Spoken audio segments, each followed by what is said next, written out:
تو تکبر کیوں پیدا ہوتا ہے؟ انسان یہ بھول جاتا ہے کہ پیدا کرنے والا کوئی اور یہ نعمتیں دینے والا بھی کوئی اور ہے. یہ ہماری اپنی نہیں ہے, کچھ بھی اپنا نہیں ہے بھائی.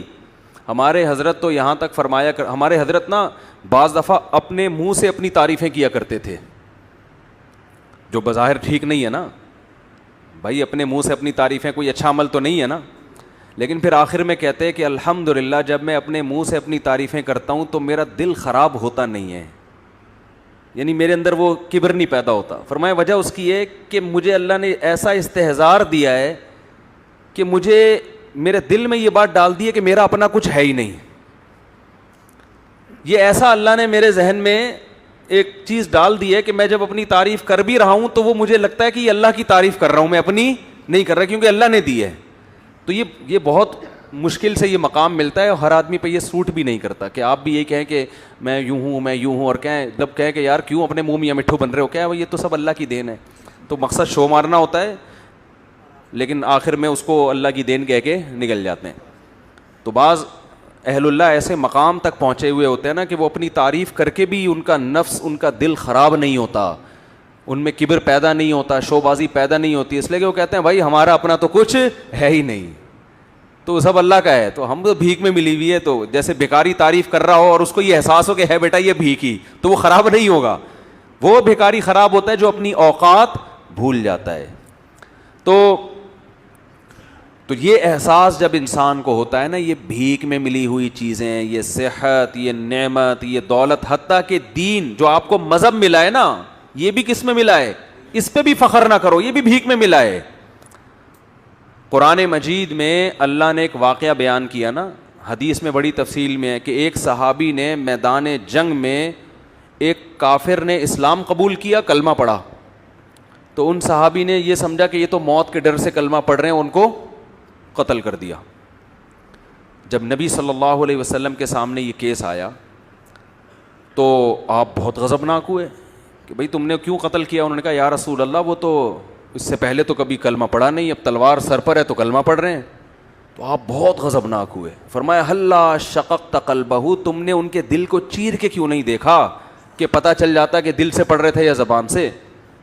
تو اس پہ قرآن کی آیتیں نازل ہوئیں کہ لا تقولوا لمن القى الیکم السلام لست مؤمنا, اے ایمان والو جو اسلام قبول کر رہا ہو نا تو اس سے یہ مت کہا کرو کہ تو مومن نہیں ہے. کیوں؟ کذالک کنتم من قبل, تم بھی پہلے کافر ہی تھے. فمن اللہ علیکم, اللہ نے احسان کر کے تمہیں اسلام کی دولت دی ہے. تو یہ استحضار کرو گے تو کوئی دوسرا بھی آ رہا ہوگا تو فخر نہیں کرو گے اس کے اوپر کہ میں تیرا اسلام نہیں قبول کرتا, بھائی تو موت کے ڈر سے کر رہا ہے. شکر کا تقاضا یہ ہے کہ جیسے خدا نے تمہیں بھیک میں اسلام دے دیا, اگر کسی اور کو دے رہا ہے تو اس میں رکاوٹ نہیں بنو. تو جو چیزیں ہمارے اختیار میں ہوتی ہیں, حالانکہ اسلام لانا تو ہمارے اختیار میں ہے نا, نیک عمل کرنا بھی ہمارے اختیار میں ہے, لیکن اللہ اس کو بھی کیا کہہ رہا ہے, میری توفیق, میری طرف سے بھیک. وجہ اس کی یہ ہے کہ اللہ یہ توفیق سلب کرنے کی صلاحیت بھی رکھتا ہے. دماغ معاف ہو جاتا ہے, حق سمجھ ہی نہیں آتا انسان کے. اچھے بڑے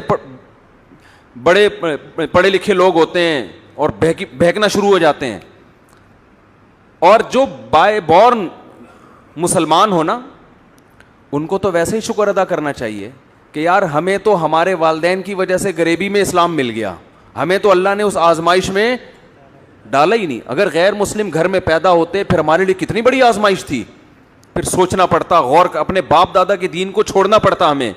یہ اس آزمائش سے اللہ نے ہمیں نکال لیا. تو نہ انسان اپنی نیکی پہ فخر کرے, نہ انسان اپنے اسلام پہ فخر کرے, شکر کرے کہ بھیک میں ملا ہے. جو چیز بھیک میں ملتی ہے انسان اس پہ اتراتا نہیں ہے. حدیث میں آتا ہے نا, جس کو علم کی بات معلوم تھی اس سے وہ علم کی بات پوچھی گئی اور اس نے نہیں بتائی, الجم بلجام من النار, کہ قیامت کے دن آگ کی لگام اللہ اس کو دیں گے. اس لیے کہ جب تمہارے پاس علم تھا تو تم نے اللہ کی شکر یہ تھا کہ اس علم کو دیتے, کیوں چھپا رہے ہو اس کو. تو جو نعمت اللہ نے دی ہے نا اس کو آگے اس کو چھپانے کی اجازت نہیں ہے, یعنی اللہ کی مخلوق کو اس سے مستفید کرنے کا حکم ہے. تو میں یہ عرض کر رہا تھا کہ جیسے انسان جو ہے نا یہ بھول جاتا ہے. تو ہماری یونیورسٹیوں میں جو ایتھیزم پھیل رہا ہے, لبرلزم پھیل رہا ہے اور مذہب کی مخالفت پھیل رہی ہے, اس کی بیس کہاں سے شروع ہوتی ہے؟ تکبر سے.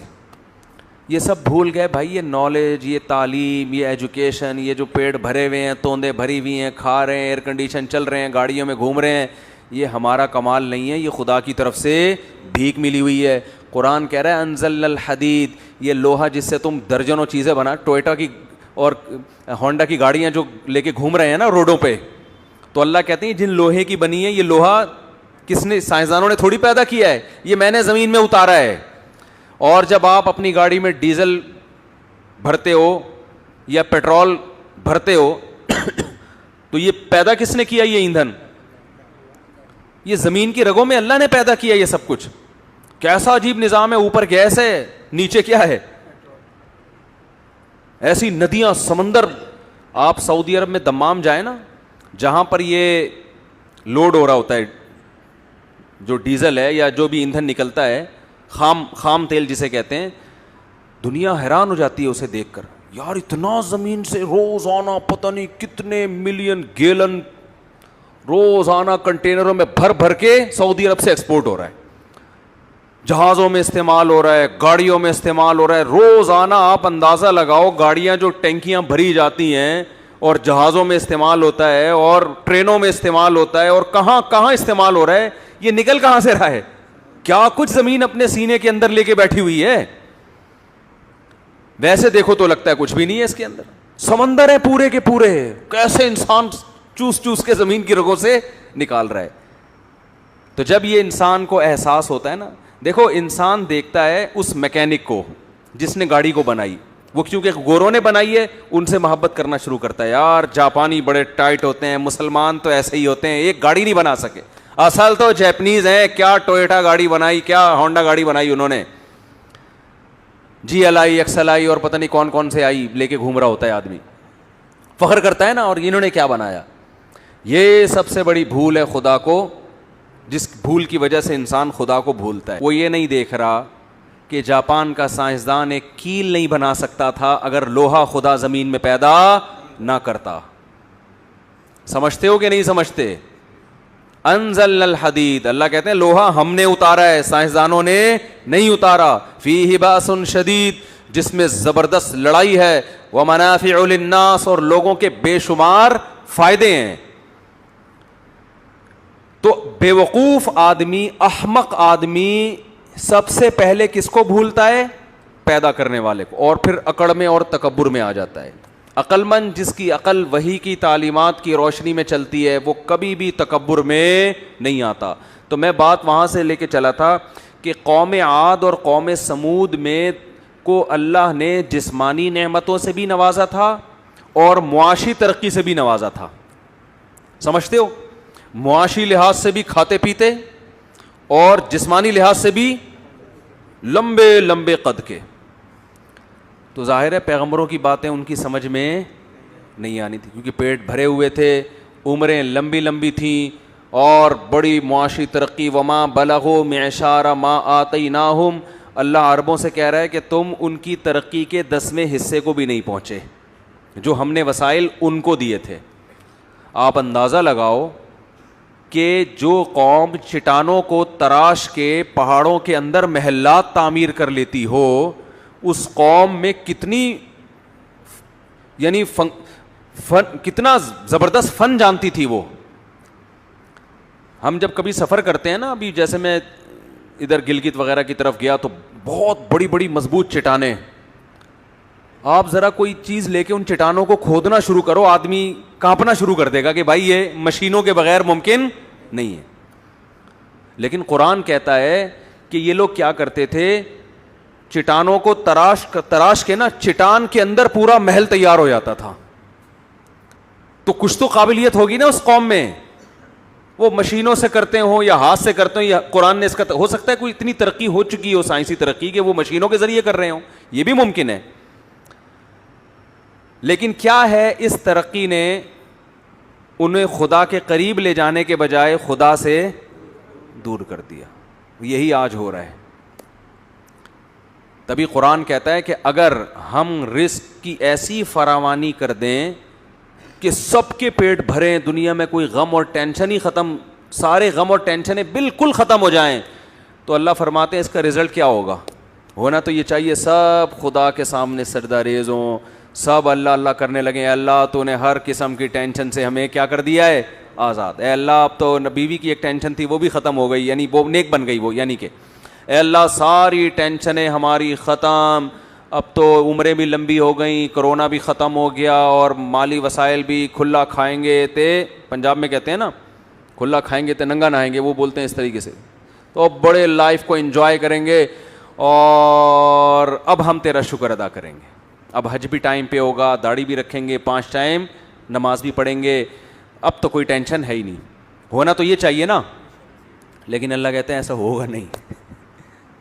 وَلَوْ بَسَطَ اللَّهُ الرِّزْقَ لِعِبَادِهِ, اللہ اگر رزق کو بالکل اوپن کھول دے نا, کہ کوئی غریب ہی نہ رہے دنیا میں, سب کے پیٹ بھر جائیں اور بالکل ہر ٹینشن دور ہو جائے, لَبَغَوْا فِي الْأَرْضِ, فرمایا یہ سارے باغی بن جائیں گے میرے, جو تھوڑا بہت مجھے مان رہے ہیں نا اور میری بات سن لیتے ہیں, ایک بندہ بھی اتوار کے بیان میں نہیں آئے گا, نہ جمعے کے بیان میں نہ اتوار کے بیان میں, ایک بھی نہیں آئے گا. بولے گا ضرورت کیا ہے, کیوں سنیں, پیسے ملتے ہیں کیا یہاں پہ. نہ علماء کی باتیں سنی جائیں گی, نہ مدرسوں میں لوگ اپنے بچوں کو دین کے لیے فارغ کریں گے. بھائی قوم کہتی ہے ہمارا اصل مسئلہ یہی ہے کہ روٹی ملے, کپڑا ملے اور پیٹ بھرے ہمارا, مکان ملے, مکان بھی مل گئے, روٹی بھی مل گئی, پیٹ بھی بھر گیا, ٹینشنیں بھی ختم ہو گئیں. تو اللہ نے کچھ نہ کچھ ٹینشنیں رکھی ہوئی, حتیٰ کہ جو ٹینشن فری ملک ہے نا ان میں بھی ٹینشنیں ہیں. یہ یورپ اور آسٹریلیا تو ٹینشن فری ملک ہے نا, ان میں وہ ٹینشنیں تھوڑی ہیں, ان کے بیوی کی ٹینشن ہی نہیں ہے, تو اب رہ کیا گیا. بھائی یہ خواتین سے میں بولتا ہوں, میں مزاح کرتا ہوں, اس کو سیریس نہ لیا کریں. وہ پھر کمنٹس ہوتے ہیں اچھا ہر بیان میں جو ہے نا ہمیں رگڑا لگ رہا ہوتا ہے کہ یہ ٹینشن ہوتی ہے. مذاق میں کہہ رہا ہوں کیونکہ میں بھی شادی شدہ آدمی, ہم نے بھی عزت کے ساتھ گھر جانا ہے. آئی بات سمجھ, میں تو 3 دفعہ شادی شدہ آدمی ہوں. ایک شادی شدہ کتنا مظلوم ہوتا ہے, جو شادی شدہ ضرب 3 ہو تو وہ سوچ لو, وہ تو بیچارہ اس کا تو زندہ ہے, بس یہ کمال کی بات ہے. تو اللہ کہتے ہیں کہ اگر ہم ٹینشنیں ختم کر دیں نا, تو میں یہ کہہ رہا تھا کہ جن ملکوں میں سرے سے کوئی ٹینشن نہیں ہے وہاں بھی بہت ٹینشنیں ہیں. وہ آپ کو لگ رہا ہے کہ ٹینشن نہیں ہے. ایک بڑی ٹینشن پتہ ہے انسان کو کیا ہوتی ہے, جب ساری ٹینشنیں ختم ہو نا, تو ایک بڑی ٹینشن یہ ہوتی ہے کہ یہ چھن نہ جائیں یہ ساری چیزیں ہم سے, یہ چیزیں ہم سے. تو اللہ نے کسی نہ کسی کو, اچھا ایک بات خوب سمجھ لیں, جو یہ سمجھتے ہیں نا میں بڑی ٹینشن میں ہوں اپنے بارے میں, جو بھی یہ سمجھتا ہے, اور دوسرے سارے خوشحال ہیں, تو ایسا نہ سوچا کریں. بعض دفعہ سامنے والے کو ایسی ٹینشن ہوتی ہے کہ وہ اگر آپ کو مل جائے نا, آپ کہو یار میں پہلے زیادہ صحیح تھا یہ والی, تو جس حال میں اللہ نے رکھا ہے نا اللہ کا شکر ادا کیا کریں. کچھ پتہ نہیں ہوتا کہ سامنے والے کو کیا ٹینشن ہے اور وہ کس مصیبت میں زندگی گزار رہا ہو. تو جو اللہ نے جس حالت میں رکھا ہے, تو قرآن کہتا ہے اگر ہم رزق کی فراوانی کر دیں اور ساری پریشانیاں ختم کر دیں, تو شکر گزاری کے بجائے کیا پیدا ہوگا, بغاوت پیدا ہوگی, نافرمان بن جائیں گے. اس سے ہمیں ایک اصول یہ پتہ چلا کہ پیٹ بھر کے شکر ادا, پیٹ بھرے ہوئے کا شکر ادا کرنا مشکل, خالی پیٹ شکر ادا کرنا آسان ہے. سمجھتے ہو بات؟ اب ہونا تو یہ چاہیے کہ پھر ہم اللہ سے دعا مانگیں کہ اے اللہ تو ہمیں ٹینشنیں دے دے تاکہ ہم تیرے قریب ہو جائیں. لیکن حدیث میں ہمیں اس سے منع کیا. اللہ سے یہ دعا مانگو, اے اللہ تو نے خود قرآن میں کہا ہے قلیل من عبادی الشکور, کچھ بندے میرے ایسے ہوتے ہیں کہ جن کو نعمتیں ملتی ہیں پھر بھی وہ دین پہ قائم رہتے ہیں. ہوتے ہیں لیکن مارکیٹ میں ایسے لوگ کیا ہیں, تھوڑے ہیں, بہت کم ہوتے ہیں. زیادہ تر تو پریشان حال ہی دین کی طرف آتا ہے.